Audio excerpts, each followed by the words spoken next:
La página que deben, para que, pues, de todas formas aquí en el chat les coloco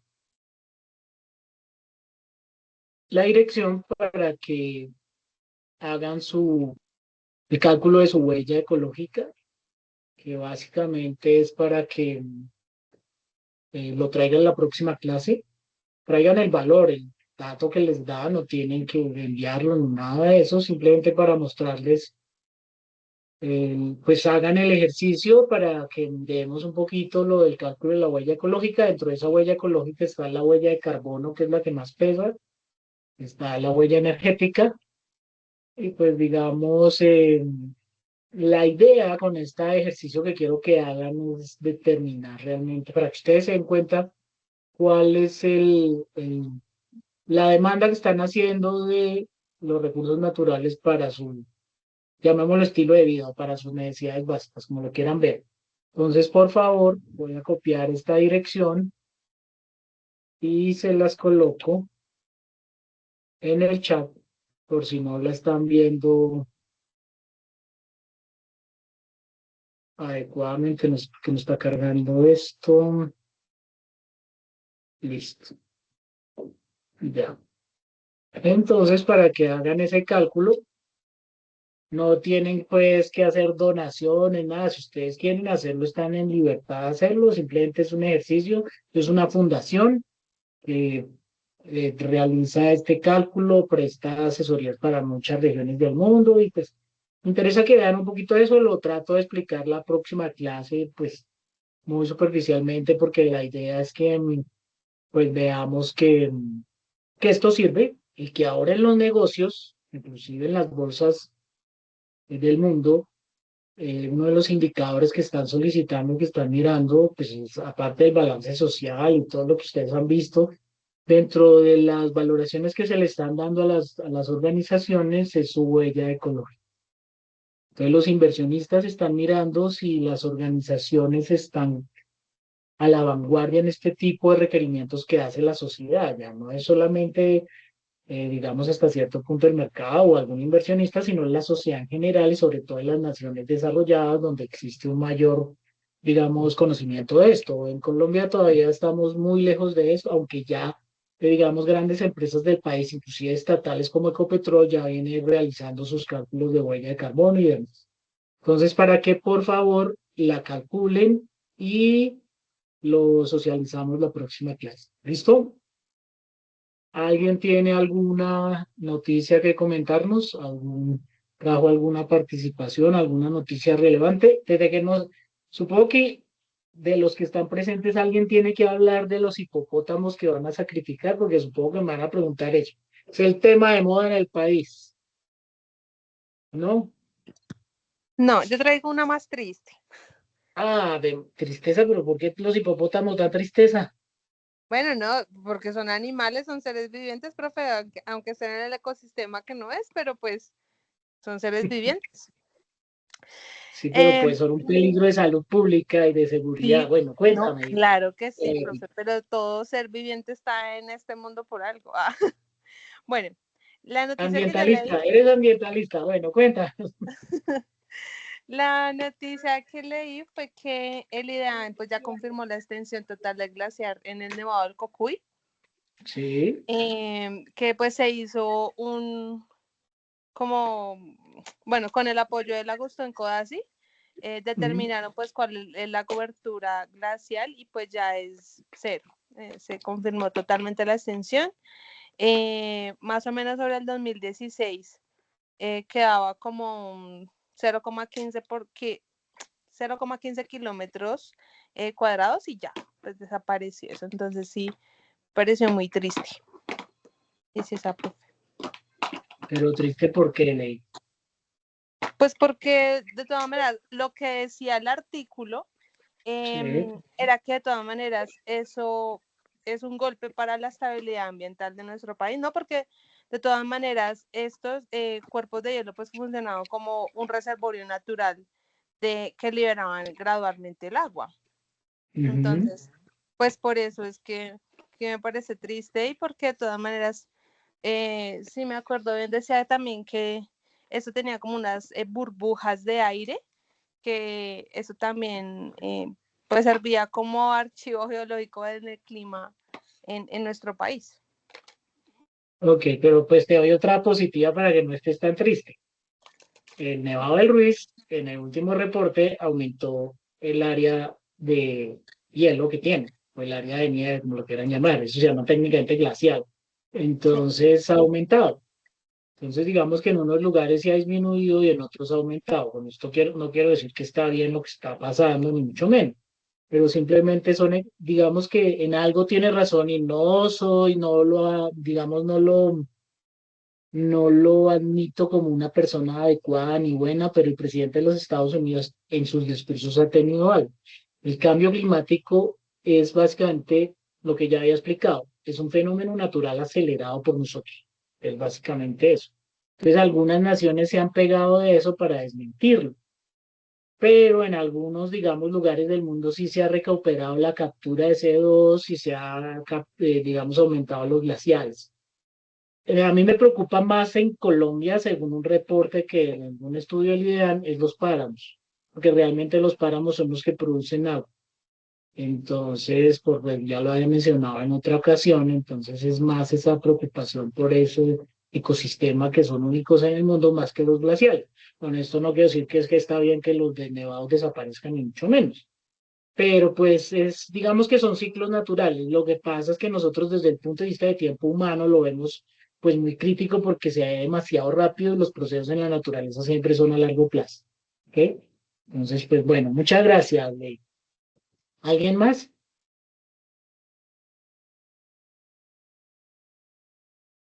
No. No, sigamos esto. Bueno, ¿alguien Profe, quiere preguntar? Señor, no, dígame. pero más que noticia era, pues quería preguntarle a usted, o sea, realmente acabé de leer la que usted dijo, la de los hipopótamos, la acabé de leer en el Sí, BS, y cuénteme. bueno, digamos, sí, uno entiende es que pues va a haber un incremento exponencial para los futuros años, y dicen que es pues una especie invasiva, pero mi pregunta es, o sea, es tan verídico como eso y no se pueden llevar a otro ecosistema o eso es imposible? No, no, a ver, lo que pasa, bueno, primero primero que todo hay que entender algo que se llama fauna exótica o fauna invasora.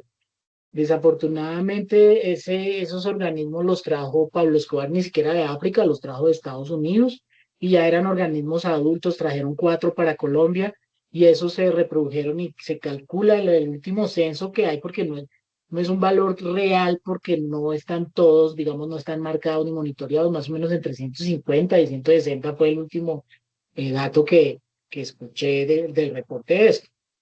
Entonces, ¿qué es lo que pasa? Cuando un organismo no es de ese lugar, tiende y no tiene enemigos naturales, su población excede la capacidad de carga que tiene el sistema natural. Entonces, contaminan las aguas con sus heces, compiten con otros organismos nativos de nuestro país, con la fauna autóctona, entonces generan que las poblaciones nativas tiendan a extinguirse o a desaparecer. Y tercero, y digamos desde el punto de vista humano, es que es un peligro ese animal, es el animal más peligroso del África. El león es un papinchado al lado de un hipopótamo. El hipopótamo es un animal que pesa casi media tonelada y se lleva por delante lo que sea, son muy agresivos. Y hay otra cuestión, fueron 4 animales, se han cruzado entre familiares. Existe algo que se llama en genética endogamia. Entonces, esos animales genéticamente son defectuosos. Por esa razón, esa es la principal razón para no devolverlos a un hábitat como África. No se puede hacer, porque entonces afectaríamos la pureza genética que tienen los organismos allá. No sé si me hice entender. O sea, básicamente nosotros le llevaríamos un problema Sí, sí, a no, la claro. fauna. Si no hubiese existido esa endogamia, habría posibilidad de llevarlos a África. Sí, pero es que el trasladarlos cuesta, o sea, venimos hace, desde el problema que Pablo Escobar los trajo y se acabó, pues desaparecieron a este personaje siniestro. Desafortunadamente los gobiernos de turno y las corporaciones autónomas han tratado, o sea, no han, como que no se han puesto en pilas en eso y desde el gobierno anterior fue que empezaron a preocuparse y desde el gobierno de Santos tuvimos una sanción internacional porque, no sé si ustedes recuerdan, se trajo un cazador sudafricano, mataron creo que 3 individuos y el Ejército Nacional se tomó foto con ellos. Estos animales están protegidos por un acuerdo internacional que se llama Convención Internacional del Tráfico de Especies Amenazadas. Esos organismos, para poderlos trasladar de un lugar a otro, hay que pedir permiso. Para poderlos capturar o hacer investigación científica, hay que pedir permiso. Entonces, no es un animal y, digamos, de fácil manejo, es un animal peligroso, como ya lo ha mencionado. Además, los países que nos han dicho, caso México, el mismo Ecuador, Chile, nos han dicho al gobierno colombiano, le dijeron, oiga, sí, listo, yo le recibo un par de hipopótamos, mándeme. Eso como es coger en un guacal o en una caja de cartón y mándelo por servientrega. Cuesta 40 millones de pesos capturar, encerrar un animal de esos y decidir si lo esterilizan o lo envían. La esterilización más o menos está entre 40 y 50. El envío hay que mirar la captura. No sé si conocen, para que lo vean desde el punto de vista de costos. ¿Conocen ustedes el parque, lo que se reemplazó el zoológico de Pereira? Que creo que se llama, es que yo tenía aquí, esperen si tengo el nombre de eso, lo tenía por aquí que estuve, sí. Ucumarí, no sé si lo han escuchado. Ese parque eh, fue el reemplazo del zoológico de Pereira y tiene 3 elefantes. Estos 3 elefantes fueron eh, eh, de la Hacienda Nápoles, también eran de Pablo Escobar, y para poderlos trasladar del zoológico que está en el casco urbano de Pereira a donde está el parque, que son más o menos, dicen que unos 15 kilómetros, se demoraron un día completo y tuvieron que narcotizarlos, dormirlos, en fin. Imagínense trasladar un hipopótamo, porque toca por barco, así sea Ecuador, más o menos son 40, 50 millones. Entonces, y nadie nos lo va a pagar, es decir, el gobierno colombiano tiene que, o sea, nosotros tenemos que asumir ese costo. Entonces, también hay que verlo desde el punto de vista de los costos que genera ese tipo de, digamos, de situación. Nosotros ya, pues, digamos, el gobierno colombiano solicitó el permiso a esa entidad, que sea a la Convención Internacional del Tráfico de Especies Amenazadas, para, digamos, poder tomar una decisión acorde. Lo que se quiere plantear es la esterilización.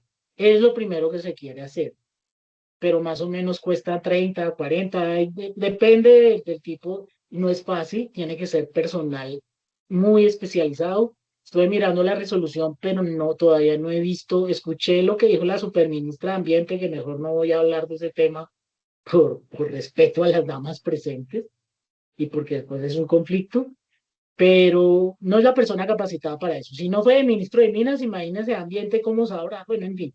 Entonces, básicamente el problema tenemos aquí es de costos. Cuesta muchísimo, y además son más de 100 animales los que hay que hacer, o un poquito menos los que piensan hacer. Entonces, hay varios argumentos. Lo principal es recuperar y mantener nuestros ecosistemas. Y nuestros ecosistemas no están adaptados ni, digamos, no tienen cómo soportar la demanda que realizan estos animales. Además, se acostumbraron a todo lo que es el Magdalena Medio y esa zona pues es muy rica en fauna, flora, tiene una temperatura agradable y tiene mucha riqueza hídrica. Entonces, también vi la problemática social que ha generado, porque muchas personas viven de las artesanías, de las fotos, de todo lo que hacen con respecto a estos animales. Lo que pasa es que tal vez el gobierno y la resolución que salió y la información que ha presentado los medios de comunicación no ha sido la mejor. ¿En qué sentido? En que venden la idea de que van a sacrificar estos animales. No, hay que mostrar cuáles son las consecuencias. Es un problema ambiental, es un problema de seguridad y sobre todo ha habido problemas ya de ataques de esos animales en algunos, en Doradal, no sé si conocen, y hay una laguna que se llama Guarinocito, donde ellos frecuentan y ya ha habido, pues la gente les tiene mucho miedo y mucho respeto, aunque hace poco mostraron un video que llevan inclusive una cría en una lancha y la gente los tiene como mascotas cuando es un animal salvaje. No, digamos, lo que he visto y lo que he escuchado y he hablado con algunos colegas que trabajan en algunas de las instituciones, la mejor decisión es la esterilización. Eso es lo que se viene hablando. La esterilización, ¿qué garantiza? Pues que no vamos a seguir creciendo en población, porque se calculaba que para el 2030 eran casi más de 200 animales y que se convierte en una bomba de tiempo. Y también hay que buscar cómo ir eliminándolos poco a poco. Ellos en promedio son de 10, 15 años, algo así encontré de ese tipo de fauna. Lo que pasa es que a mí me sorprende que defiendan un animal que, no ustedes, sino me refiero a la sociedad colombiana en general, no defienden un animal que no es nativo, pero a los animalitos colombianos sí los eliminan, hoy salió una noticia de un águila que es única en América del Sur y le dispararon que porque se come al ganado. Y el mismo el cóndor de los Andes. En fin, hay muchísimos ejemplos. Entonces, desde el área técnica se puede decir que lo mejor es la esterilización, ya que haya que empezar a eliminarlos cuando haya problemas de seguridad de que ingresen a los lugares donde hay viviendas, en los pueblos y demás, eso ya es otra cosa. Pero lo mejor que pueden hacer es esterilizarlos. Ya está la resolución, ya está todos los protocolos a hacer. Lo que no entiendo todavía, y aunque ya escuché el comentario de que si hay dinero, no sé si haya todo el presupuesto completo para realizarlo. Pongan lo que cuesta entre 40 y 50 millones la esterilización de cada animal de este. ¿Ok? Me extendí mucho explicando esos hipopótamos. ¿Alguna otra pregunta que no tenga que ver con hipopótamos? ¿Listo? Bueno, Sí, señor. ok. Bueno, entonces, hay otro ejemplo para ir terminando. En las costas del Caribe colombiano apareció, no sé si lo han escuchado, un pez que se llama pez neón, que ese pez es del Pacífico y que supuestamente en el huracán Katrina se escapó y terminó porque estaba en acuarios y bueno, en fin, terminó en el Caribe y ha ido invadiendo y compitiendo. Ese lo están eliminando. Manualmente se realiza. Se generó un proyecto, por ejemplo, de aprovechamiento de la carne y tiene que cocinarse muy bien para consumo. Alguien dijo, hay que empezar a comer carne de hipopótamo. No sé hasta qué punto eso sea viable, ¿no? Es simplemente para que vean que desafortunadamente hay que tomar, sí, es culpa nuestra porque nosotros no tenemos por qué estar trasladando animales de un lugar a otro y bueno, en fin. Pero era esa época, ahora, por ejemplo, si ustedes tienen un negocio, plantean simplemente para que vean cómo es la cuestión. Ustedes tienen la posibilidad de desarrollar un negocio con un organismo vivo, el que sea. Pero resulta que cuando piden permiso, la licencia ambiental que hay que hacerle a la Agencia Nacional de Licencias Ambientales de acuerdo al requerimiento técnico que tenga el zocriadero, como se llama técnicamente, ya sea que ustedes importen un organismo para criarlo aquí, o sea, para consumo, o que nosotros de la fauna nativa cultivemos un organismo, lo creemos aquí para exportación, hay que tener mucho cuidado con eso porque si aparece reportado como fauna en peligro de extinción o fauna invasora, se cae el negocio, porque para eso existe la legislación. Y lo digo por experiencia propia, por un proyecto que tuvimos con caballitos de mar cuando estábamos en la universidad, cuando era estudiante. Entonces, el inconveniente que hay con la fauna y la flora es que ya por acuerdos internacionales, y más que Colombia es uno de los países con mayor biodiversidad, tiene, digamos, ciertos requerimientos. Entonces no es tan fácil. Hace 30, 40 años, pues importaban y traían cualquier cantidad de organismos que se convirtieron en una plaga. Allí en Colombia, aparte de estos hipopótamos, tenemos muchos ejemplos. Tenemos, por ejemplo, no sé si los que vivan aquí en el centro del país conocen una planta que se llama retamo espinoso, que lo trajeron de Europa, y es una plaga que acaba, compite con los demás organismos vegetales que hay en la zona y solo crece ella y para eliminarlo es muy complicado. La CAR en los cerros orientales tiene una cantidad de zonas que ha intentado recuperar y es muy difícil de hacerlo. Y así hay muchos ejemplos. Entonces, para ir cerrando la idea, antes era muy fácil traer organismos y más con poder económico para hacer y deshacer, ya no es tan fácil. y sobre todo exportación de fauna viva. Por eso el tercer negocio ilegal del planeta es la biopiratería. Entonces, digámoslo así. Bueno, muchachos, arranquemos. Entonces, no sé, a ver, entonces vamos a ver un video para que les complemente un poquito la idea de lo del desarrollo sostenible y hablamos de eso. Este tema de la biodiversidad tiene que ver muchísimo con lo del desarrollo sostenible. Entonces vamos a ver un video, me cuentan por favor qué tal se ve, si lo escuchan bien. Vamos a ver y me cuentan qué tal funciona. Tardes. Para mí es un verdadero gusto poder estar aquí en la tarde de hoy y hablarles de una idea Se oye bien, profe. dentro del entorno internacional, dentro del entorno dinámico internacional. Quisiera hacer una crítica constructiva de lo que hasta ahora significa el desarrollo sostenible y de lo que nosotros como seres humanos podemos hacer y debemos hacer y tenemos la obligación de generar. Hoy en día escuchamos mucho el desarrollo sostenible, sin embargo no hemos hecho una reflexión de lo que implica en sí el desarrollo sostenible. Debemos entender que el desarrollo sostenible no es nada más una palabra, no es nada más un hito, no es nada más un proceso, no es nada más una reflexión, va mucho más allá. El desarrollo sostenible es vida.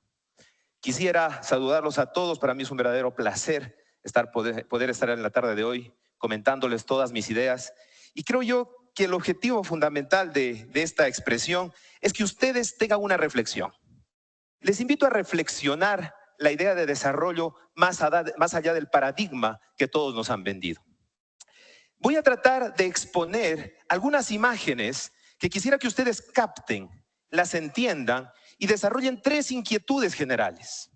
Estas tres inquietudes generales tienen que ser luego objeto de discusión y análisis y reflexión. Y luego de esa reflexión, poder entender por qué la sociedad hoy en día no logra romper los esquemas del paradigma fundamentado previamente y no rompemos una realidad que lastimosamente es negativa para todos nosotros. Primero, debemos entender que el desarrollo sostenible se maneja ¿bajo qué perspectiva? Una perspectiva dinámica, una perspectiva lógica. Podemos observar esta primera imagen que ustedes tienen en la pantalla, donde debemos entender que no solamente está detrás un ser vivo. ¿Qué es lo que podemos ver allí? ¿Qué nos dice un árbol a la sociedad? Nos dice que a cambio de absorber 22 kilogramos de CO2, él pide vida. Nada más eso. Él nos pide vivir y nos genera algo a cambio. ¿Qué es lo que la sociedad hoy en día está dando a este medio ambiente? Sí. En principio, estamos viendo océanos que se muestran como la gráfica que tenemos acá. Estamos viendo bosques talados que todavía no generan una reflexión lógica a la sociedad. Y estamos viendo aves que prácticamente están en un proceso de muerte lenta. ¿Por qué? Por una ambición. ¿Quién es el responsable de todo esto? Recordemos, tres interrogantes generales. Estoy desarrollando la primera. Luego de todo esto, quisiera encontrar el culpable. ¿Quién es el culpable de que esta lógica se esté dando en un entorno en el cual nosotros estamos viviendo? Vemos empresas que generan expansión, pero a la vez destrucción. Vemos empresas que no les interesa cómo crezcan, lo que les interesa realmente es el lucro. Vemos empresas que destruyen el medio ambiente a costa de todo, incluso de nuestros ecosistemas, incluso de nuestros animales. Insisto, seguimos en la reflexión inicial de una primera interrogante. Todos nos hemos puesto a pensar como este señor, ¿no es cierto? ¿Por qué el calentamiento global? Y hay algunos que nos quieren dar esa respuesta y simplemente lo que dicen es, no lo sé. ¿Qué es lo que sucede? ¿Qué es lo que pasa detrás de este fenómeno? Recordemos que no solo nosotros vivimos, sino ellos también viven en este mismo mundo. Para esto, el Foro Económico Mundial ya lanzó algunas estadísticas importantes. No es una locura de Leonardo Izquierdo, no es una locura de una sociedad, es una locura real que vive el mundo hoy en día. Estamos hablando que para el año 2016, nosotros ya teníamos 8 millones de toneladas de plástico en nuestros océanos. Si continuamos con esa tasa de generación de basura al océano, al año 2050 tendremos más plástico que animales en este ecosistema. ¿Quién es el culpable? ¿Somos los seres humanos? ¿Son los animales? ¿O es el entorno ambiental? Hay una lámina que ustedes pueden ver acá, que a veces yo creo que más caóticos somos nosotros que lo que realmente pueden ser los seres vivos. El cambio climático no es un mito. El cambio climático es una realidad. Hoy en día tenemos, solamente he citado 5 factores para que ustedes entiendan que es una realidad. Primero, tenemos el aumento del nivel de mares. Segundo, tenemos un aumento del calentamiento global. La temperatura global sube. Tercero, la temperatura de los mares sube. Existe un cuarto factor, el deshielo total en el Ártico. Y tenemos un quinto factor, que es las emisiones de CO2. Todo esto no es un mito, es una realidad. He llegado a la primera pregunta. ¿Qué sucede con el medio ambiente? ¿Qué pasa con el medio ambiente? ¿Qué sucede con nuestros recursos? ¿Qué sucede con nuestro planeta? Saquemos la primera pregunta, quedemos un momento en el vacío de nuestro interior y vamos a la segunda. Vamos a la segunda. Y quiero entender y diferenciar la primera de la segunda, aunque luego voy a dar una analogía entre todas, pero quiero que entiendan la segunda. Vamos a ver este primer gráfico. ¿Qué vemos acá? 1870 y vemos una proyección 2030. Son los países con más crecimiento económico del mundo. ¿Cuáles se encuentran? Gran Bretaña, Alemania, Francia, Estados Unidos, Japón, China y la India. Y hacia el 2030, aparentemente China será el país que más crece, incluso más que los Estados Unidos. Asimismo, quisiera ver una realidad. Ojo, reitero, todas estas imágenes son de redes sociales. Todas estas imágenes son un trabajo de aproximadamente 1 año que he venido haciendo con redes sociales, en lo que implica lo que la sociedad está lanzando al mundo. Podemos observar los 1.000 millonarios que les llamamos, quienes tienen cuentas superiores a $1.000 millones en el mundo. ¿En qué países se encuentran? China, Estados Unidos, India, Alemania, Francia, Japón. ¿Coincidencia? ¿Coincidencia? Les pregunto. Tal vez sí, tal vez no. Asimismo, moviéndome a los poderes económicos fácticos, podemos encontrar las llamadas multinacionales. ¿Cuáles son las llamadas multinacionales? Las que vivimos todos los días, las que ustedes cargan ahora mismo en sus teléfonos celulares, las que tienen en sus iPads, las que tienen en todo dispositivo electrónico, la que se sobrevive a nivel de redes sociales, todo lo que viven ahora en tecnología, están allí, además de otras, como está Apple, como está Coca-Cola, como está Google y todas ellas. ¿Dónde se encuentran? En los países de máximo poder económico y en la realidad de economía internacional idéntica a la que habíamos reflexionado.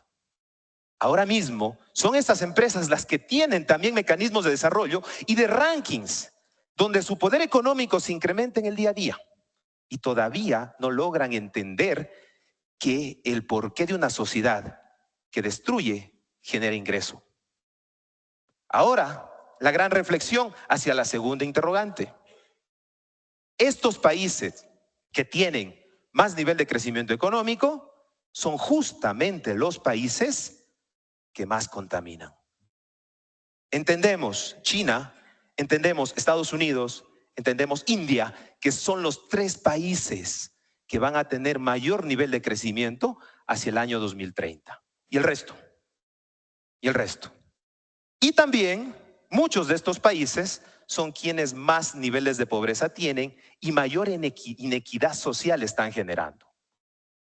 Esto lo podemos ver en este gráfico y con unos datos estadísticos, porque a mí me gusta decir la realidad, ¿no? Lo que vivimos todos los días y esto es lo que está pasando. El mundo en promedio está generando $125 billones anuales. En la Tierra somos 7.000 millones de habitantes. Si hacemos una división simple, ¿cuánto debería ser nuestro ingreso per cápita en la Tierra? $17.000 por persona. Pregunto, ¿el mundo tiene $17.000 por persona? ¿Todos tenemos $17.000 cada año en este planeta? Preguntémosles a los 1.000 millonarios a ver si los tienen. Esa es una, ¿qué? Crecimiento económico sin justicia social. Es crecimiento económico por goteo, donde muchos son beneficiados, o pocos, perdón, son beneficiados, y muchos reciben el excedente por goteo, donde una sociedad lo único que alcanza es miseria y pobreza. He generado la segunda interrogante. Recordemos, primera, ¿por qué el medio ambiente se destruye? Segunda, ¿por qué hay crecimiento económico sin justicia social? Ahora voy a la tercera. La tercera, quisiera introducirla a través de un video de 25 segundos. Este video quiero que lo pongan mucha atención y reflexionen, y ustedes mismos se van a dar la respuesta de esta tercera interrogante.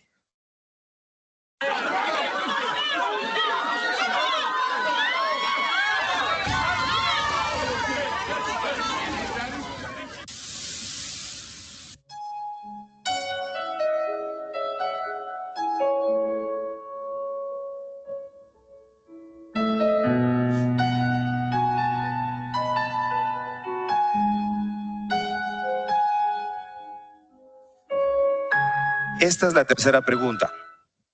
¿Quién piensan ustedes que son los culpables o es el culpable? Recordemos la degradación ambiental, recordemos el crecimiento sin justicia social y ahora veamos quién tiene la culpa de lo que está sucediendo. En la tarde de hoy quisiera a ustedes darles una respuesta que desde mi perspectiva es la respuesta que puede cambiar el mundo. Y esa respuesta va a cada uno de ustedes como entes activos de una sociedad que necesita cambio. Resulta que la tercera pregunta es la crisis. ¿La crisis mundial provoca todo lo que sucede? Eso es una reflexión que ahora mismo les hago a ustedes. ¿La crisis mundial provoca realmente los problemas de la sociedad? Es decir, la crisis económica, la crisis alimentaria, la crisis ambiental, la crisis energética, ¿son los factores que provocan violencia en esta sociedad? Este gráfico, creo yo, que empieza a dar las respuestas a estas tres interrogantes.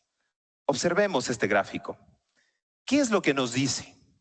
Imagínense un lugar X de la Tierra donde teníamos un árbol, luego fue talado, ¿y qué pusimos en el mismo lugar? Un niño abrazando un árbol. Esto responde a las tres interrogantes, donde la racionalidad del ser humano superó al bien común.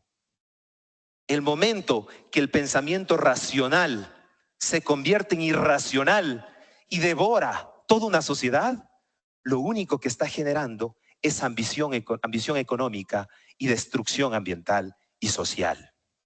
Este es el desarrollo más allá del paradigma. Cuando pensamos que el único fin es uno mismo y nos olvidamos que el otro debe vivir para sí y yo debo vivir para él. Es una sociedad que hoy en día vive una crisis, pero una crisis distinta a la que quisiera que ustedes vean como este gráfico de acá. Esta es la verdadera crisis. Es una crisis política, no es energética, no es alimentaria, porque los recursos los tenemos. Es una crisis política que lo único que está generando es un problema global. La crisis política para nosotros es un peso y para pocos es un orgullo, como cual lleva un globo y como cual carga un peso. Esto es la realidad. Tres preguntas generales que espero poder dar solución. Ahora, lo positivo. ¿El desarrollo sostenible es posible? ¿Cambiar este esquema es posible? Pues yo les digo a ustedes que sí es posible, si cambiamos el paradigma actual.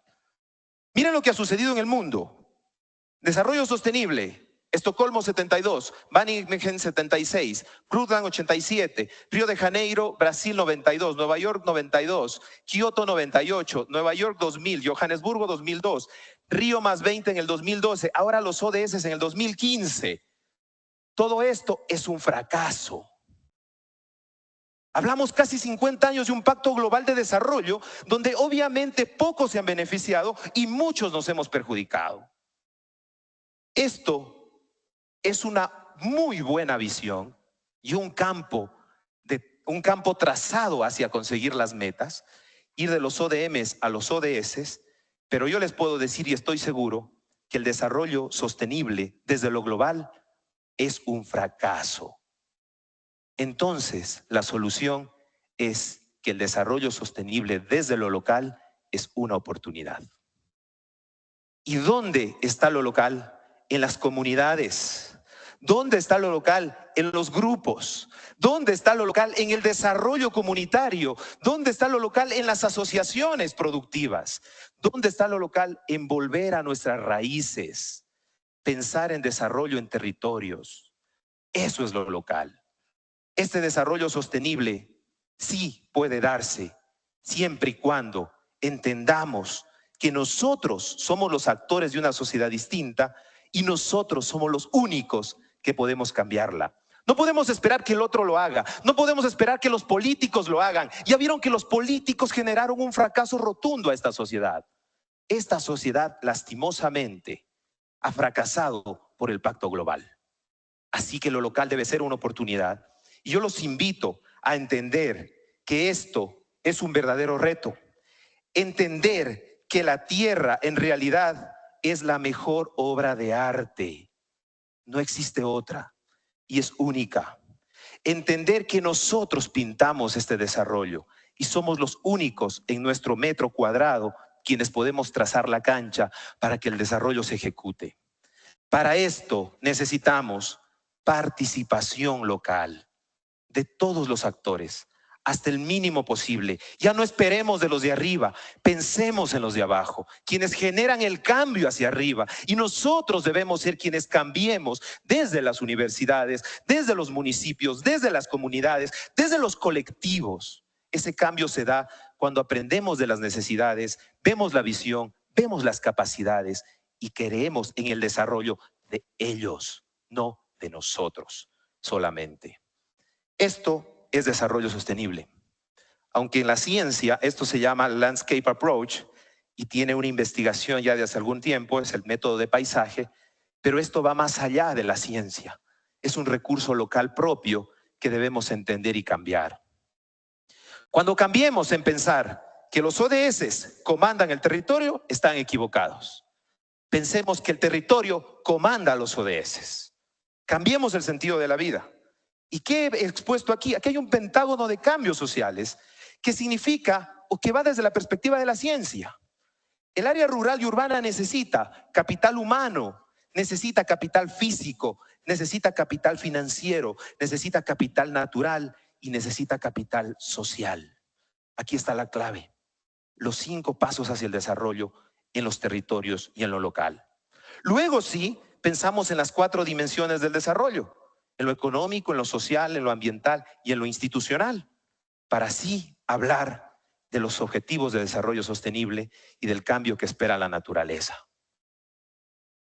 Debemos entender y debemos reflexionar que el desarrollo sostenible va más allá del paradigma. No olviden nunca, sí, por favor, no olviden nunca que el conocimiento es clave para poder entender esto, pero el conocimiento no solo es ciencia, el conocimiento es aprendizaje de vida. La vida uno la aprende en el día a día y lo importante es sacar lo que uno tiene para que el resto se enriquezca de lo que uno sabe. El aprendizaje nos permite eliminar de ser esclavo de tiranos y nos permite llegar más allá de lo que los tiranos quieren. El aprendizaje y el conocimiento rompe esquemas y rompe paradigmas. Bueno, ahí lo detuve porque pues ya empieza a hablar de algunas cositas políticas y tampoco esa es la idea. Bueno, ¿alguna pregunta o comentario? No, señor. Ok, bueno, entonces ya con ese barniz que hizo este señor, voy a complementar algo de lo que habíamos visto y em, está ya. Entonces nosotros habíamos quedado, ya les muestro, en esta área positiva, ¿cierto? ¿Ya la están viendo?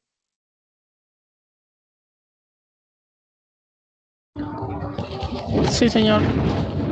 Listo. Entonces, él pasó por encima de todo eso que están viendo ahí en ese cuadro.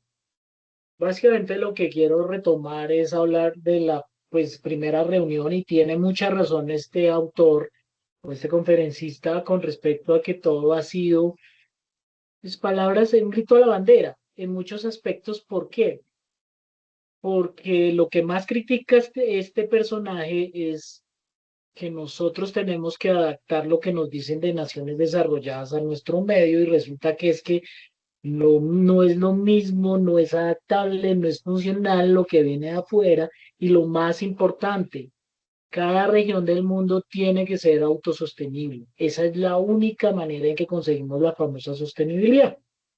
Entonces, voy a tomar solamente este gráfico para explicar lo que es realmente relevante desde el punto de vista. Entonces, en el año 92, en 1992, en la reunión de Río, que fue la primera vez que pues realmente se reunieron a hablar de el desarrollo sostenible, la problemática de medio ambiente, pobreza y población, a tomar una decisión real, se firmaron algunos acuerdos importantes. Esos acuerdos van desde lo de pronto en alguna de sus materias lo han escuchado o lo han visto mencionar, en fin, lo que se llama la Agenda de la Tierra o Carta de la Tierra. La Carta de la Tierra es básicamente los principios sobre los cuales debe manejarse el desarrollo sostenible. Desde esa época empezó a plantearse. Entonces hay algunos, simplemente voy a mencionar algunos para que, digamos, vean cuál fue la idea que se planteó. El primero es que la guerra es contraria al desarrollo sostenible, obviamente. Las comunidades aborígenes o nativas, no indias, porque India es un país y bueno, en fin, y recuerden que en nuestro medio el término indio es despectivo, entonces indígenas o aborigen americano, son fundamentales al desarrollo sostenible porque ellas han tenido una relación, digamos, en equilibrio con el sistema natural en el cual se encuentran. Y básicamente es como se le llama aquí en América del Sur, la Pachamama. Ellos han vivido en equilibrio en muchas cosas con la naturaleza. Entonces, digamos que son fundamentales porque ese conocimiento ancestral que este conferencista mencionaba, que no es solamente ciencia, sino el vivir y faltó por mencionar el aprovechar realmente el conocimiento que tienen, el conocimiento ancestral, la mayoría de nuestros aborígenes, sirve para buscar esa sostenibilidad, porque ellos han vivido en muchas ocasiones en armonía. La mujer es fundamental para el desarrollo sostenible. ¿Por qué razón? Porque la mujer es la base de la familia humana y ellas son las dadoras de vida. Entonces son fundamentales para el desarrollo sostenible. Los jóvenes, ustedes son los que van a gobernar el planeta. Entonces deben tener esa importancia, esa relevancia y esa responsabilidad para poder, digamos, seguir el camino a la sostenibilidad. Hay uno que se critica mucho porque puede ser muy mal interpretado, que es que cada país tiene autonomía para manejar sus recursos naturales. ¿Y por qué ha sido criticado? Porque entonces le da la posibilidad de que cada región del mundo pueda utilizar los recursos naturales a su gusto, y eso tampoco es así.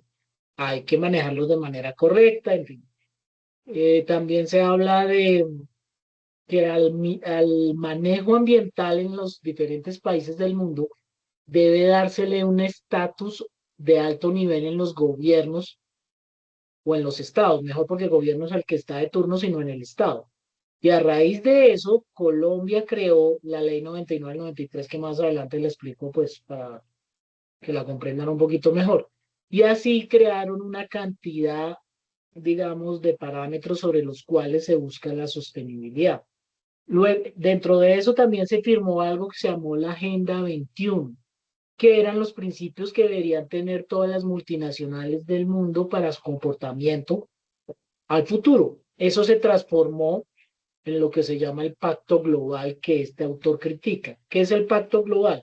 El Pacto Global fue algo que creó el secretario de las Naciones Unidas, que ya falleció, que se llamaba Kofi Annan, que básicamente cualquier organización del mundo por responsabilidad social se inscribe en las Naciones Unidas, se registra y envía unos informes buscando, eh, digamos, pertenecer, poder mostrar un sello y estar todos los años mostrando en sus informes que tiene un manejo responsable en absolutamente todo.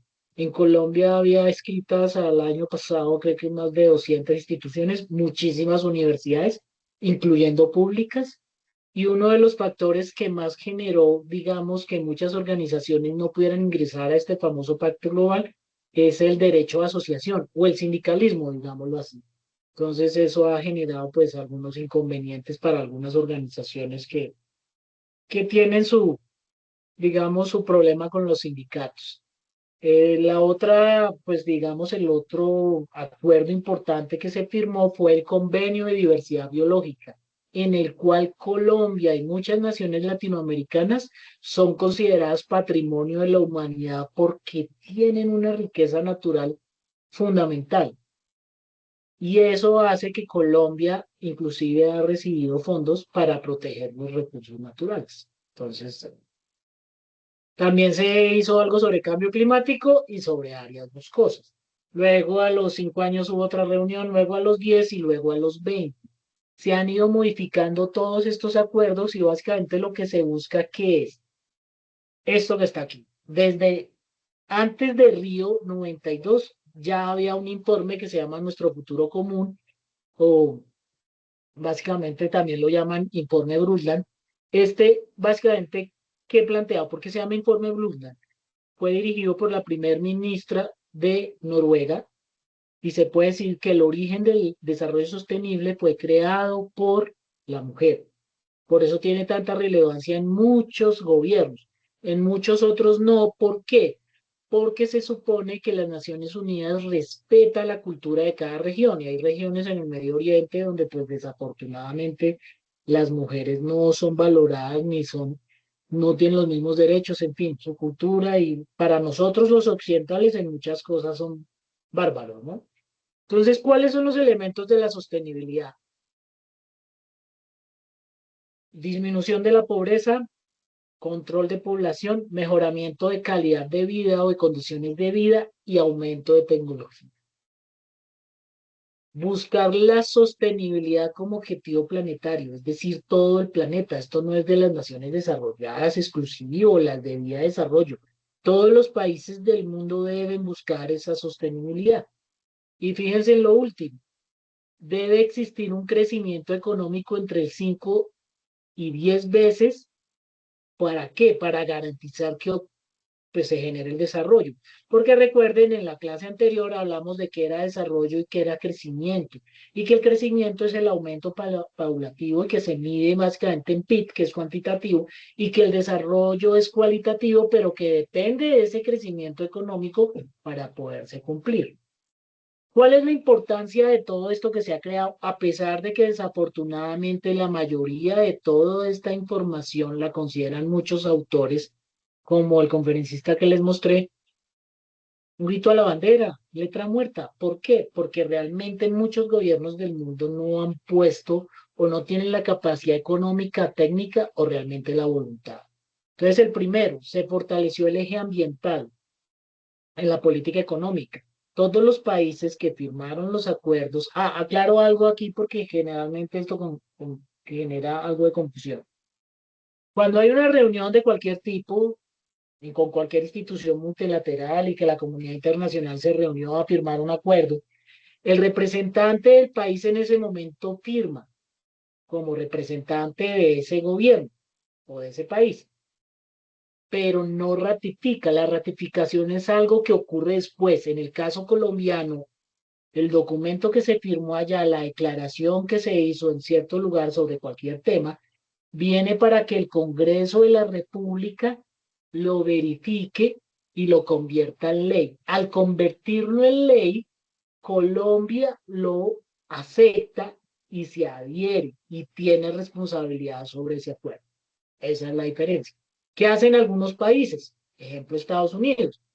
Estados Unidos firma ya pero eso llega a su gobierno, lo igual que aquí, lo llevan al Congreso, pero el Congreso dice no, no lo ratificamos porque no es conveniente para nuestra política exterior, para lo que sea. Entonces, muchos de todos estos acuerdos ambientales, Estados Unidos no los ha ratificado. Simplemente los firma, pero jamás los acepta realmente. Entonces, por eso es que algunos autores o muchos países consideran que Estados Unidos es el mayor infractor de todos los acuerdos ambientales.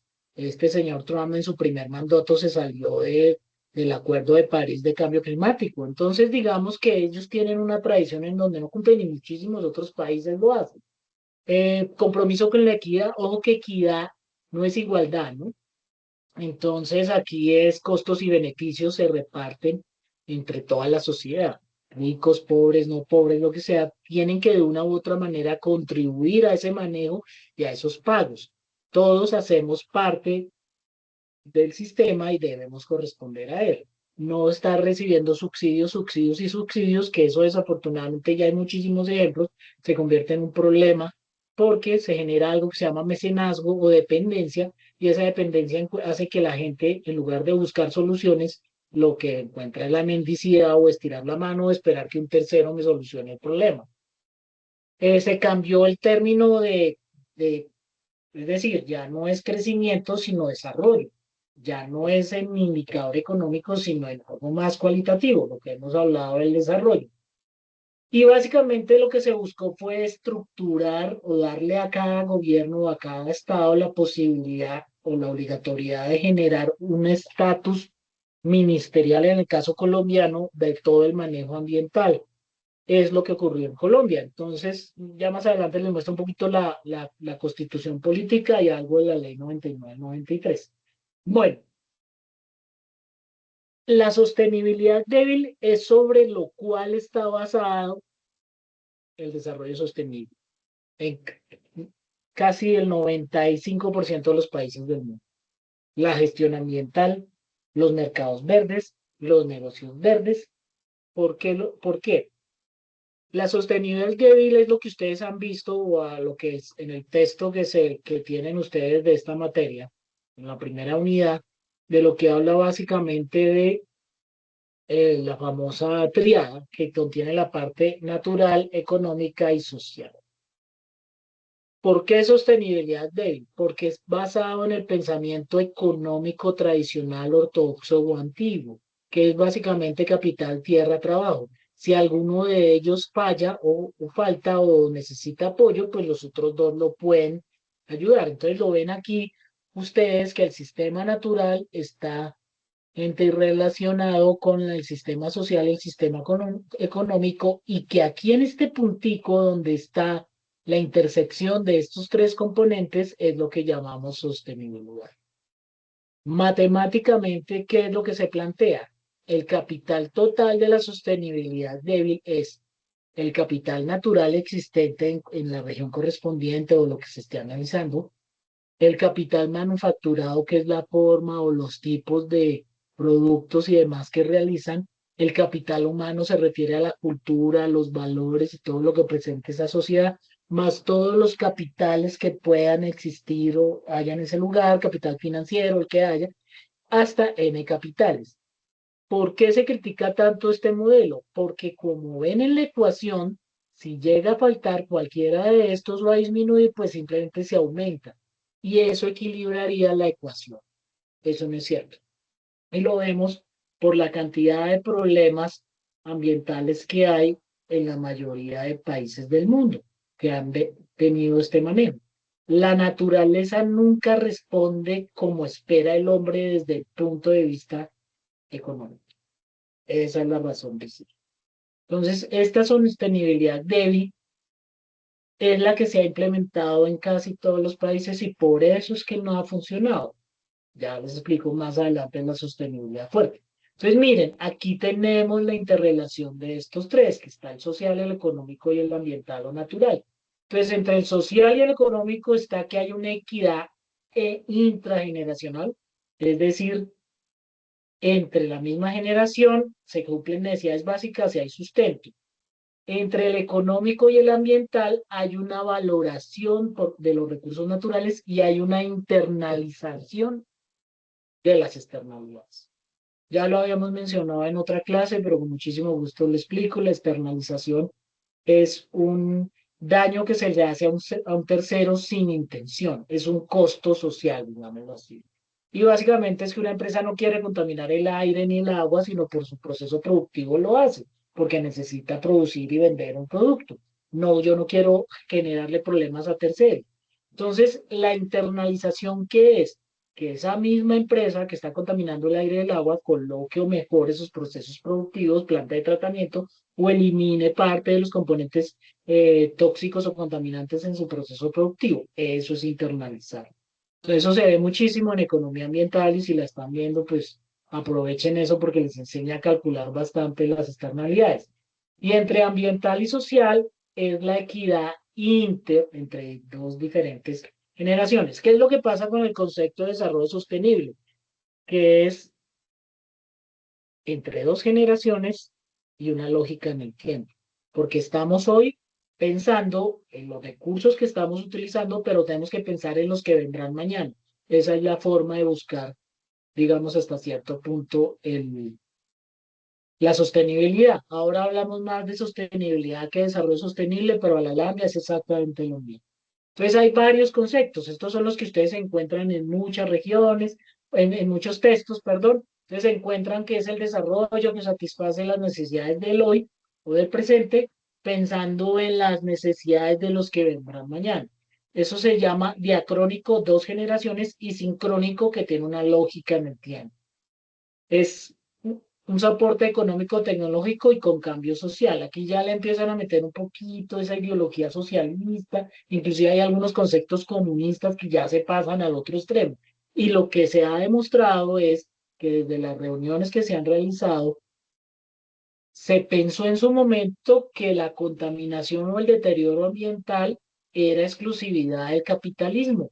Pues resulta que no, todo lo que tenía que ver con el comunismo, el bloque soviético, todo lo que tenía que ver con la Guerra Fría y con la cortina de hierro y todo eso que ustedes han escuchado, países como Polonia y muchos que fueron satélites tienen altos niveles de contaminación por las actividades armamentísticas que realizaban en ese lugar. Entonces, se pensó al principio, era el argumento que decían los comunistas, de que el problema ambiental del planeta era el capitalismo. ¿No? Hasta cierto punto es verdad, pero el comunismo también generó esos inconvenientes. Es un crecimiento económico sin disminución de activos. El problema es que muchas veces se ha interpretado que es que el crecimiento económico no puede ser indefinido, tiene que tener un tope, no puede avanzar más de lo que corresponde. Este es satisfacer las necesidades del presente sin comprometerlas del futuro, dos generaciones, patrón de transformaciones sociales, estructuras económicas, el enfoque que les decía socialista, entonces todo es social. Y resulta que es que si nos enfocamos todo en lo social, descuidamos los otros tres y no funciona. Y es la mejora continua de la calidad de vida. En resumen, ¿qué es? El desarrollo sostenible es satisfacer las necesidades básicas de la humanidad. Pero el inconveniente aquí es que se interpreta que la necesidad básica de un europeo del oeste, o un norteamericano, o un latinoamericano, o un africano, son diferentes. Entonces ese ha sido, digamos, parte de la crítica porque desafortunadamente no se ponen de acuerdo, porque no hay, ya existen una cantidad de indicadores desde el punto de vista económico para determinar, y que el PIB y el PIB per cápita, y en fin, buscando, digamos, una manera de determinar realmente hasta qué punto se tiene que hacer. Aquí se plantea limitación del desarrollo, sí, pero ese desarrollo tiene que ser limitado dependiendo del crecimiento económico que se lleve. Disminuir el impacto sobre los recursos naturales y mantener la capacidad de asimilación de los sistemas naturales. Ese es el más complicado. En alguna otra clase lo mencioné, pero tal vez no lo expliqué o si no, no recuerdo en este momento. La capacidad de asimilación es la facultad que tiene un sistema natural o un ser vivo de asimilar los impactos que les está llegando de manera directa o indirecta.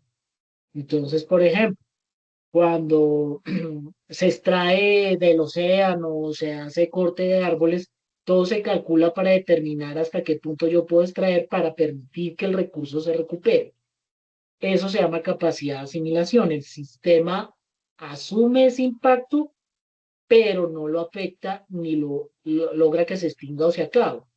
Para que lo vean más práctico, cada uno de nosotros, los seres vivos en general, pero los seres humanos, por ejemplo, tenemos una tolerancia a ciertos alimentos, bebidas, medicamentos. Si nosotros nos excedimos en la cantidad de alimentos que consumimos, o la cantidad de licor que tomamos, o el medicamento que tomamos, pues el cuerpo va a reaccionar de manera diferente porque cada uno de nosotros es diferente. Entonces, esa es la forma en la cual la naturaleza responde. Lo difícil es saber cómo es esa capacidad de asimilación. Es muy complejo y sobre todo en lugares o sistemas como los que tenemos o los que estamos nosotros, en el trópico. Los sistemas naturales tropicales son muy complicados porque tienen variaciones o tienen adaptaciones diferentes a las que tienen los sistemas que están en lugares del mundo donde no, donde hay estaciones. Entonces allá se sabe que en ciertas épocas del año ocurre este fenómeno, entonces los organismos vivos reaccionan de esta forma. Mientras que cuando estamos en el trópico es muy diferente. Por eso es que desafortunadamente ha sido tan complicado llegar a manejarlo. Bueno, les dije, bueno, me toca aquí aumentar un poquito porque creo que no se ve claro o si alcanzan a verlo. No, profe, sí hay que aumentar. Es muy Bueno, chico, profe. gracias. Sí, soy de bajo estatura, gracias. Entonces ya lo puse, mira. Ahora sí, es que la pantalla no me muestra si me escriben o no los veo. Entonces, bueno, la Constitución del 91, que es de las constituciones más verdes que hay. Y fíjense, nosotros hicimos la Constitución del 91 ya hablaba de desarrollo sostenible antes de haber firmado el Acuerdo de Río. O sea, Colombia tiene, y pues sí, dirán algunos que es letra muerta, pero tiene una de las constituciones más verdes que hay en el mundo. Que no se cumpla y que sea letra muerta, pues eso es otra cosa. Entonces, miren, aquí tenemos, por ejemplo, artículos como la diversidad étnica y cultural de la nación, las riquezas, la atención de la salud y saneamiento ambiental, la función ecológica, en fin. Pero los realmente importantes que hablan de, digamos, de esta parte de, del ambiente sano, el 79, 80, 81, 82, 83, son aquellos que hablan de derecho al ambiente sano, a que el Estado es quien garantiza la utilización y aprovechamiento sostenible de los recursos naturales y así sucesivamente. Se crean las famosas acciones populares, la protección de los recursos naturales y culturales, y este que es el 330, que establece la autonomía de los territorios indígenas. Esta constitución la han querido cambiar y el actual gobierno, ustedes han escuchado todo lo que ha intentado y pues, en fin. Pero aquí lo de los territorios indígenas se quieren, algunas propuestas han querido cambiar porque desafortunadamente nuestras comunidades indígenas en muchas cosas se han convertido en problemas desde el punto de vista del desarrollo de proyectos, del pago de impuestos, de mejoramiento de sus condiciones. Entonces, están protegidos por una cantidad de acuerdos y desafortunadamente muchas veces se nos han convertido en un problema, y lo digo por algunos proyectos de desarrollo con licencias ambientales donde he participado, que los indígenas en lugar de colaborar se nos han convertido en un problema, a pesar de que muchos de esos, pues es entendible lo que históricamente han vivido, y bueno, no estoy juzgando ni más faltaba, pero sí, a pesar de que reciben muchísimos beneficios, ellos muchas veces no quieren ese tipo, digamos, de actividad o de desarrollo. No sé pues realmente cuál será su interés, pero lo que me interesa aquí mostrarles es que esta constitución, esto lo tengo súper resumido porque tiene muchísimos artículos de manera directa o indirecta. El más ambiental de todos es el derecho a la vida y es el que más se infringe en este país. Entonces, esta constitución está muy bien estructurada. Lo que falta es un poco de, digamos, de manejo o realmente de voluntad y que se cumpla, porque muchas veces esto es letra muerta. Listo. Luego viene la definición total de desarrollo sostenible. Esta ya es la ley 99 del 93. Esta ley que hizo a raíz de lo que se firmó en Río, Colombia, al ratificarlo, lo convirtió en ley y la ley 99 del 93 fue la que creó el Ministerio del Medio Ambiente en su momento. Ese ministerio estaba estructurado por varias instituciones, de pronto la han escuchado, en alguna materia se las han mencionado.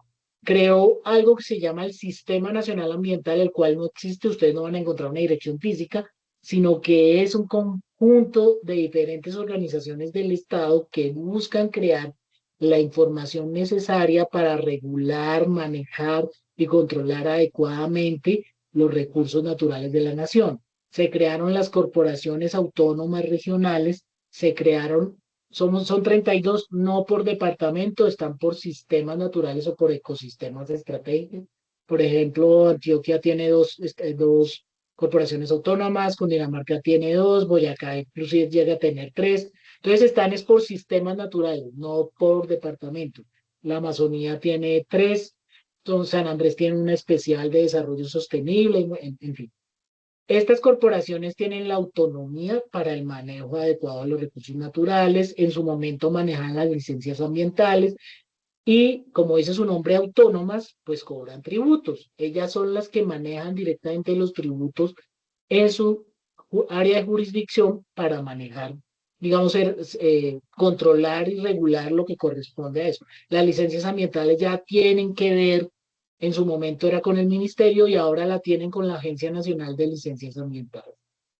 Entonces, se crearon los departamentos especializados. El más conocido antes se llamaba en Bogotá Dama, ahora es Secretaría de Ambiente, y es para los municipios que tengan más de 1 millón de habitantes, en Medellín, Cali, Barranquilla, en fin. Entonces, esas organizaciones o esos entes son reguladores del área urbana de esas ciudades. Y están los institutos de investigación. El más conocido es el IDEAM, porque pues es el que da supuestamente el reporte de clima y que bueno, eso es, ya han ido mejorando. Antes tenía una tecnología, ustedes iban al IDEAM a solicitar información de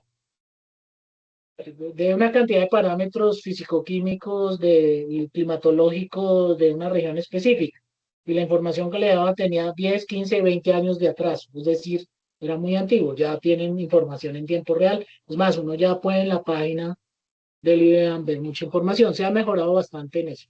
Y otros institutos de investigación que son, por ejemplo, el que está ahorita volviendo a la historia de los hipopótamos, es el Alexander von Humboldt. Ese instituto es el encargado que ha hecho porque es el que maneja toda la parte internacional con los acuerdos que se han firmado de protección. Entonces, Colombia tiene una estructura muy grande en el manejo de los recursos naturales, pero desafortunadamente, pues, muchas veces o no se cumple o no porque no hay la voluntad política, no hay el capital necesario para hacerlo funcionar. Este Ministerio de Ambiente, después en el gobierno del señor Uribe, se convirtió en Ministerio de Ambiente y Desarrollo Territorial y Vivienda y no sé qué más cosas. Ya cuando entró Santos nuevamente, o cuando llegó el gobierno de Santos en su primer gobierno, se convirtió en Ministerio de Ambiente y Desarrollo Sostenible. Y él lo vendió como una estrategia de campaña cuando fue una exigencia de la Unión Europea, porque la Unión Europea nos da dinero para cuidar los parques nacionales y algunos de nuestros recursos naturales. Y pues la estrategia política fue vender lo que yo soy muy verde, y bueno, en fin. Y ahora, pues, digamos, se han separado digamos, el ministerio antes manejaba toda la parte del licenciamiento, ahora lo maneja la Agencia Nacional de Licencias Ambientales, que también lo realizó el gobierno de Santos y creó varias agencias. Entonces, esa es la forma en que, y Duque también aumentó, digamos, ese tipo de manejo. Entonces, para poder utilizar un recurso natural hay que pedir permiso y si no, eso ya tiene unas sanciones grandes. Y es más o menos eso es por la estructura que se ha creado para facilitar esto. Entonces, miren, la sostenibilidad que viene en tres, lo tradicional, recuerden que estoy hablando de la débil, es cuando hay sostenibilidad natural, es que el ecosistema mantiene sus características propias esenciales y recuerden, a largo plazo, todo en la naturaleza es a largo plazo, a diferencia de nuestra economía, de los negocios, que es a mediano y corto plazo. Esa es la idea del negocio, si no, pues no, o tiene que ser algo demasiado complejo para que sea a largo plazo. La económica es que el manejo y gestión adecuada de los recursos naturales sea rentable. ¿Por qué? Porque es que muchas veces se ha criticado que los parques naturales, y eso fue un problema que se generó en el gobierno Uribe, que a los parques naturales los privatizaron, los entregaron parte en concesión, por ejemplo, Gorgona, por ejemplo, Tayrona. Entonces se cobra el ingreso, lo hace una empresa aparte, entonces eso generó una controversia y algunos parques todavía están en ese tipo de manejo de concesiones y eso es, digamos, desde el punto de vista inconstitucional porque es un bien del Estado y no se puede subfructuar. Entonces ahí hay una controversia desde hace mucho tiempo y pues los que conozcan algún parque natural supongo que han visto, han ido al Tayrona, me imagino que es de los parques más visitados del país y este parque tiene un ingreso en el cual le cobran, bueno, en fin, creo que en su momento no se hace, hace tiempo no lo visito y pues por tierra le cobran a uno, por mar a ustedes no les cobran, no les pueden cobrar, entonces, pero sí tenía una concesión que la manejaba Viatur. Y la última es la sostenibilidad social, es que costos y beneficios son distribuidos de manera adecuada. Todos debemos la famosa equidad, la parte social, pero en algunas, digamos, países del mundo y con algunos tipos de gobierno, entonces hay que dar bonos, hay que dar subsidios para seguir con el mismo problema.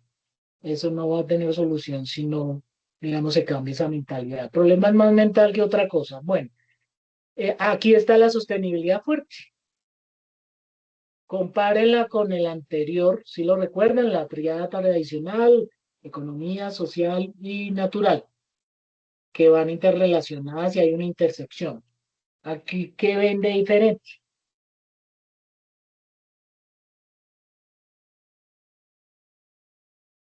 ¿O cómo lo interpretan?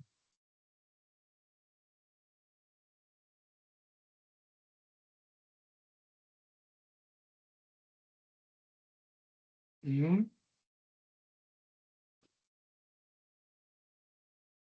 ¿Qué se les ocurre?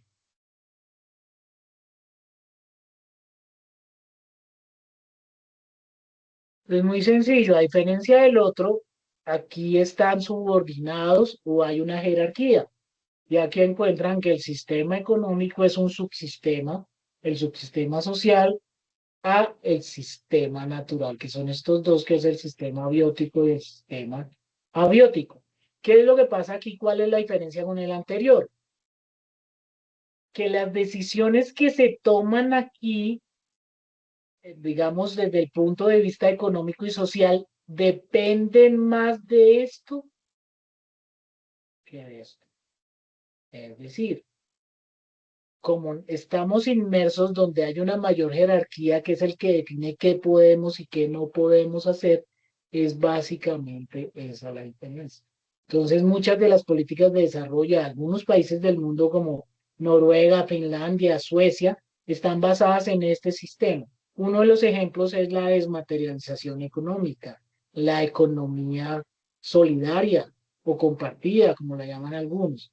Entonces ellos no consumen tanto en exceso, trabajan menos horas, tienen un ingreso menor, pero el Estado garantiza que todo el mundo tiene las mismas condiciones de vida. No en la misma cantidad, pero tiene condiciones de vida dignas. Y todo depende de cómo está este sistema. Es subordinado, depende de, y yo no lo puedo suplantar. Entonces, sobre todo este sistema económico depende de cómo esté lo demás. Es lo más importante, es estos dos. ¿Es claro? Sí, señor. Gracias. Es que este siguiente es lo mismo, pero un poquito más complejo y no los voy a enredar tanto con eso. Simplemente se lo resumo. Entradas y salidas y este es un sistema cerrado. El planeta Tierra es un sistema cerrado que lo único que recibe, aunque algunos autores, se llama cibernética, algunos es la ciencia que estudia esto. Algunos autores dicen que el planeta Tierra es semiabierto, que lo único que recibe es luz, calor, uno que otro asteroide y el extraterrestre que ingrese a visitarnos, y que al espacio exterior sale luz y calor. Y pues, y el extraterrestre quiere ir para que sí les parezca simpático. Y que de esto depende todo, y todo el sistema económico es cerrado, como lo hemos visto en uno de los gráficos de la clase anterior, que el sistema sigue funcionando, pero depende de la capacidad que tenga de, digamos, de producir y de regenerar todos los residuos. Es básicamente eso. Entonces, miren, básicamente el desarrollo sostenible es esto. Mejorar la manera o buscar que la actividad económica mejore o mantenga el sistema ambiental. ¿A qué se refiere? En ningún momento hemos dicho, no, pare de funcionar, vivamos de los atardeceres, vivamos y contemplemos la naturaleza. No, mientras estemos en este cuerpecito, eso no se puede hacer. Entonces tenemos que mejorar las condiciones o la actividad económica para manejar de manera correcta o adecuada o mejorar el sistema ambiental, es decir, hacerlo sostenible. Mejorar que el sistema o la actividad económica mejore la calidad de vida de todos, no de unos selectos. Es parte de la crítica que vieron en el video, que las empresas más ricas del mundo siguen enriqueciéndose a costillas de todo el mal que le hacen a los demás. Y eso es totalmente cierto. Usar los recursos eficientemente, proveer el máximo del reciclaje y la reutilización. Esta es la base de lo que ustedes conocen como economía circular, ¿cierto? Tecnologías limpias, restaurar los ecosistemas dañados, promover la autosuficiencia regional. Eso hablaba muy bien el autor. ¿Por qué? Porque esa autosuficiencia hace que tengamos un impacto menor. Por eso lo que se busca en muchas regiones del mundo es que las mismas sociedades, por ejemplo, que cultivan sus propios alimentos no sean para exportación, sino para autosuficiencia alimentaria. Y voy a hacer un ejemplo. En el caso colombiano ocurrió en Bogotá, que por el conflicto armado que hemos vivido y la violencia que llevamos tanto tiempo en ella, hizo que muchas, o sigue haciéndolo, que muchas personas migren al casco urbano. En el caso de Bogotá, llegan a vivir a las goteras, como se llama, o a las invasiones, Ciudad Bolívar, al sur, o aquí llegaban parte de Codito, Barrancas, en fin, a esas zonas. Pero estas personas llegaban a invadir y construían una casita de cartón y metal, y venían del campo, y ellos conocían o tienen un conocimiento ancestral para, pues, para el cultivo. Entonces todavía creo que todavía lo tienen en cuenta. El Jardín Botánico de Bogotá tiene una directriz para aprovechar ese conocimiento para que las personas tengan subsistencia alimentaria. Es decir, que ellos mismos puedan tener su cultivo en el lotecito que invadieron o el lugar donde están viviendo. Porque en Bogotá y en muchas regiones del país la gente se alimenta con aguapanela y papel. Se dirán, pero el papel, sí, el papel, ¿por qué lo consumen? Nosotros no lo podemos degradar.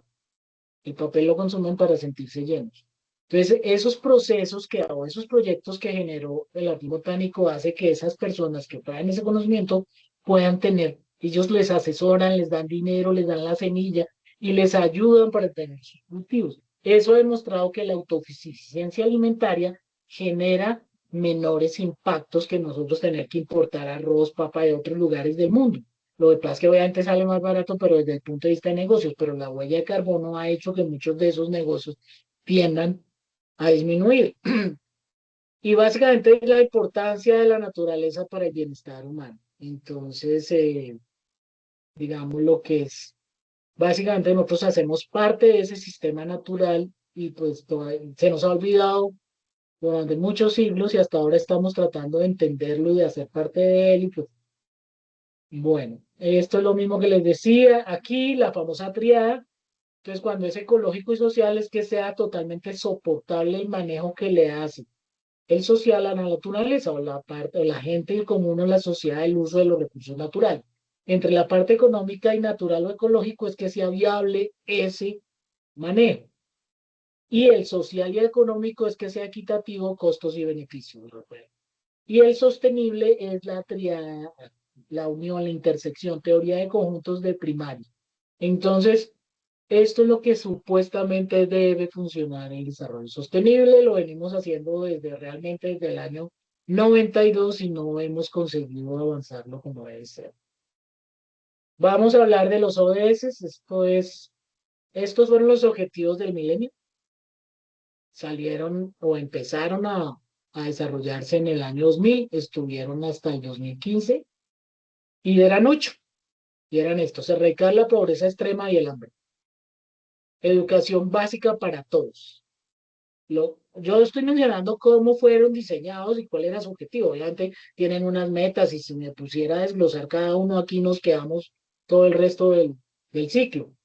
Igualdad de oportunidades para hombre y mujer, reducir la mortalidad infantil, mejorar la salud en la maternidad, avanzar en la lucha contra enfermedades como el VIH y otras, eh, asegurar un medio ambiente sano y seguro y lograr una sociedad global para el desarrollo.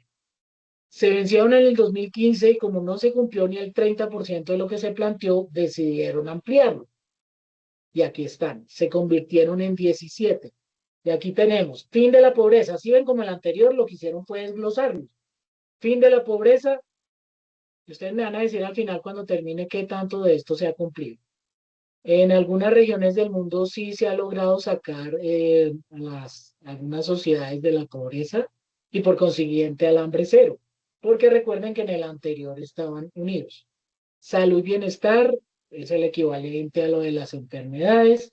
Educación de calidad ya no habla exclusivamente de que nosotros o la humanidad en general tenga derecho a educación primaria universal, sino a todo el nivel educativo. Igualdad de género, este es algunos de los que más han criticado, porque pues ustedes saben lo que ha pasado en los últimos años y pues con todos ¿cómo es? LGBTQ más, o yo no me acuerdo cómo se llama ese término que utilizan tanto, entonces este se amplió un poco más, ya no solamente hombre y mujer.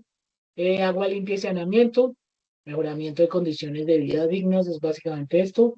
Energía asequible y no contaminante, la tendencia es energías 100% verdes.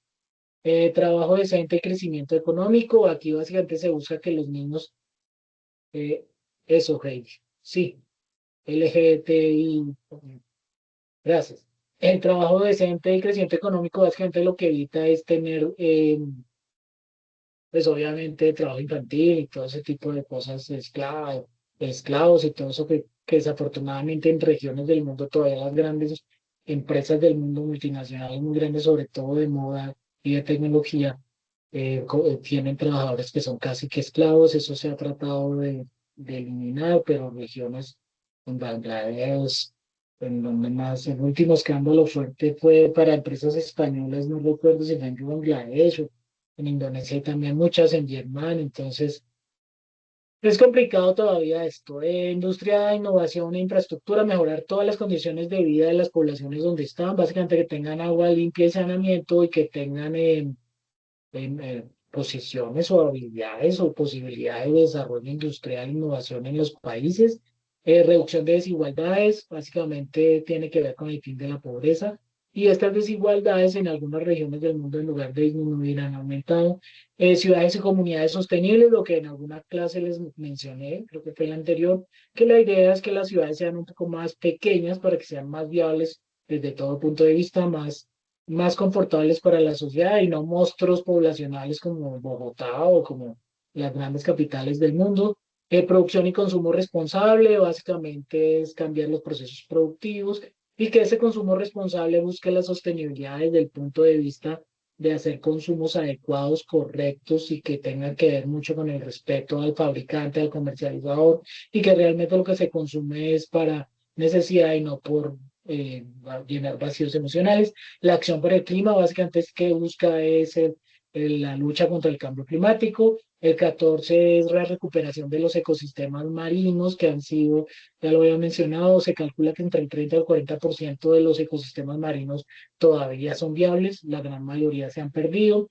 Vida de ecosistemas terrestres, entonces aquí también se han hecho evaluaciones de los ecosistemas del mundo y pues la parte terrestre ha sido también gravemente afectada y por eso la presión sobre algunas regiones, incluyendo Colombia, para que proteja ciertas zonas como los parques naturales. Paz, justicia, instituciones sólidas, básicamente es la parte gubernamental, que lo que busca es que pues la legislación y todo lo que se crea, las instituciones que se han creado para proteger, para eh, evitar la vulneración de derechos, genere realmente la labor que debe hacer. Y la de último es las alianzas para lograr los objetivos. Eso tiene que ver sobre todo las alianzas puede ser entre las mismas entidades privadas o públicas y también entre gobiernos o entre comunidades de diferentes naciones. Esos son los 17, cada uno está dividido, tiene una cantidad, no sé si en alguna materia pero una cantidad de metas gigantesca. Algunos autores dicen que pues esto también es un grito a la bandera porque pues tuvimos dos años perdidos, ¿no? Hay 2 años que se nos perdieron básicamente por pues, la pandemia, como le dicen algunos, y eso hizo que muchas cosas no se pudieran cumplir y otros simplemente porque en lugar de mejorar hemos desmejorado en muchas cosas. Y finalmente aquí les muestro cómo han cambiado y básicamente qué es lo que se buscó. En los objetivos del desarrollo del milenio se tenía básicamente el enfoque de lo que más buscaba era personas. Solamente había uno con respecto al planeta y uno con las asociaciones. Aquí en los 17 que van hasta el 2030 pues tenemos que hay complementos, hay un aumento en el de planetas, se desglosaron mejor. Lo de prosperidad se buscó para buscar unas condiciones de vida y un avance económico adecuado, sostenible y demás. Y lo de paz, pues lo que hablábamos de las instituciones, paz, justicia y todo ese tipo de cosas. Y el último, las asociaciones con respecto a, al apoyo. Es básicamente aquí lo que se busca es el apoyo, como era aquí, lograr una sociedad global para el desarrollo. Y básicamente lo que se busca aquí es que haya, digamos, una asociación global mundial que realmente ayude y proporcione apoyo técnico, económico, humanitario a las diferentes regiones del mundo, porque la crítica fuerte a todo esto es que básicamente las Naciones Unidas eh, no sirven para nada. Eso dicen, a mí personalmente en algunas cosas me parece que eso es puro turismo gubernamental, entonces van allá a reunirse a decir un poco de cosas y no cumplen nada y las potencias hacen lo que literalmente se les da o lo que quieren. Y pues la crítica de otros autores, porque pues es bueno ver las diferentes opciones, es que lo que buscan con estos objetivos de desarrollo sostenible es buscar un gobierno mundial, una forma de hacer que todos los países del mundo trabajen en una misma dirección. Y dentro de esto se tiene planteado generar, que son algunos de los, digamos, de lo que se plantea, pero no muy directamente, que haya que a mí personalmente me parece muy utópico, un ingreso universal, que todos los seres humanos de este planeta tengan un ingreso, mucho bueno o alto, no sé, porque pues es demasiado difícil calcular y que haya una sociedad humana general, que no sea dividida como ya vamos históricamente. Es lo que se plantea. Esto ya nos quedan 4 años. Les pregunto, ¿cuál de todos estos que les mencioné o que conozcan realmente se puede llegar a cumplir? Ni siquiera en el 50%. Lo que pueda cumplir. ¿Cuál creen que se puede hacer mucho?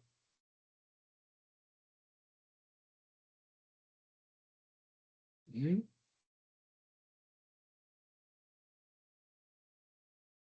Por lo menos aquí en Colombia. No, profe, pues realmente considero que han habido avances en algunos muy puntuales, no en todos, pero Sí. realmente no se cumplen ni siquiera el 50%, diría yo. Ok. Ingrid, ¿quién más?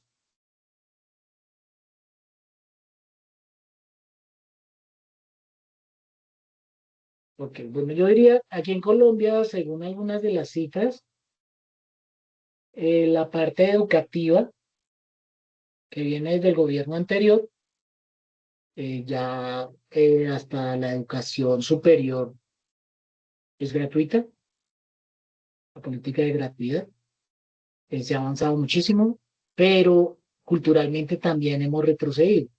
Lo digo porque también tiene la oportunidad de conocer los proyectos que tiene la Universidad Distrital. La Distrital hay brigadas que van a los barrios populares de la ciudad a buscar gente que quiera estudiar en la distrital, porque la gente ya no quiere estudiar. Y la crisis que estamos viviendo en los colegios en muchas regiones del país es que en lugar la deserción es muy alta o no hay estudiantes. Hoy precisamente estuve en una conferencia que se hablaba de que cómo es el futuro de la educación superior en Colombia y la perspectiva es que en menos de 10 a 15 años la disminución en la educación, no en la educación ni en la oferta, sino en las personas o en los educandos, va a ser gradual. Aunque la tendencia es que como ustedes tienen este modelo de educación virtual es lo que está creciendo en la actualidad. Entonces ya la educación presencial ha pasado a ser un segundo plano. Muchas personas deciden este tipo de formación. Entonces, pues, esa es parte, digamos, de la opción que hay. ¿Alguna observación o algo más que quieran decir, muchachos? Ok. Bueno, entonces repito, para los que llegaron tarde, sus notas estarán en la próxima clase. Yo antes de digitarlas en el sistema les muestro sus notas. Básicamente es porque tenemos una nueva aplicación para verificar los trabajos o los talleres que ustedes presenten para ver, pues digamos, verificar hasta qué punto son, qué porcentaje tienen realmente de elaboración o si tienen porcentajes muy altos de copiar y pegar, lo que se llama vulgarmente plagio. Entonces, todavía está presentando algunos problemas y por eso desafortunadamente no pude, digamos, socializarles las notas hoy, pero lo haremos la próxima clase. Entonces, muchachos, les deseo muy buenas noches, que estén muy bien. Les recomiendo que hagan el cálculo de su huella ecológica y la próxima clase. Que estén muy bien. Gracias, profe, hasta dentro de 8 días. Gracias, Ok. profe. Gracias, no te vayas. Hasta luego, igualmente.